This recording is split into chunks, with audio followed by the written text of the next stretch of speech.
زندگی کا انمول سبق۔ ایک آدمی کے 4 بیٹے تھے۔ وہ چاہتا تھا کہ اس کے بیٹے یہ سمجھ لیں کہ کسی کو پرکھنے میں جلد بازی کا مظاہرہ نہ ہی کرنا چاہیے۔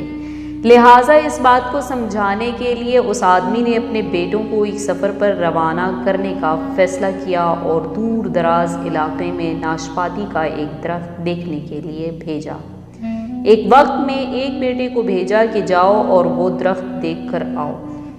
باری باری سب کا سفر شروع ہوا۔ پہلا بیٹا سردی کے موسم میں گیا، دوسرا بہار میں، تیسرا گرمی میں اور سب سے چھوٹا خزاں کے موسم میں گیا۔ جب سب بیٹے اپنا اپنا سفر ختم کر کے واپس لوٹ آئے تو اس آدمی نے سب سے الگ الگ ان کے سفر کے بارے میں پوچھا۔ پہلا بیٹا جو جاڑے کے موسم میں دیکھنے گیا تھا تو کہا کہ ابا جان وہ درخت بہت بدصورت تھا اور وہ ٹیڑھا بھی ہو چکا تھا۔ دوسرے نے کہا وہ درخت ہرا بھرا تھا۔ تیسرے نے دونوں سے اختلاف کرتے ہوئے کہا کہ وہ درخت تو پھلوں سے بھرا ہوا تھا، اور کہا کہ اس سے خوبصورت درخت اس نے پہلے کبھی نہ ہی دیکھا۔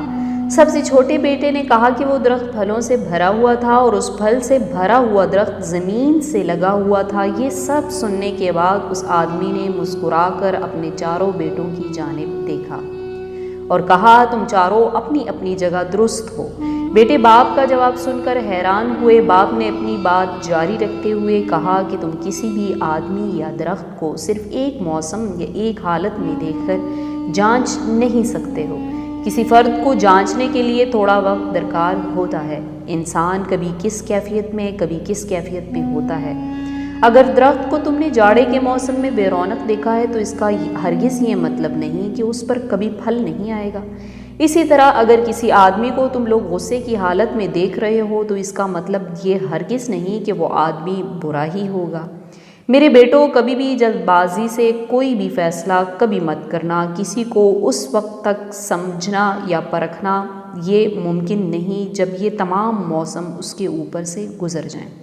اگر تم سردی کے موسم میں اندازہ لگا کر نتیجہ اخذ کر لو گے تو گرمی کی ہریالی، بہار کی خوبصورتی بھری زندگی سے لطف اندوز ہونا تمہارے لیے ناممکن ہو جائے گا۔ صرف ایک دکھ اور پریشانی کے لیے اپنی زندگی کی باقی خوشیوں کو داؤ پر مت لگانا۔ زندگی کے ایک برے موسم کو بنیاد بنا کر باقی زندگی کو مت پرکھنا۔ محترم دوستو، امید کرتی ہوں کہ یہ ویڈیو آپ کو پسند آئی ہوگی۔ اگر پسند آئی ہے تو لائک اور سبسکرائب کرنا مت بھولیے گا۔ السلام علیکم ورحمۃ اللہ۔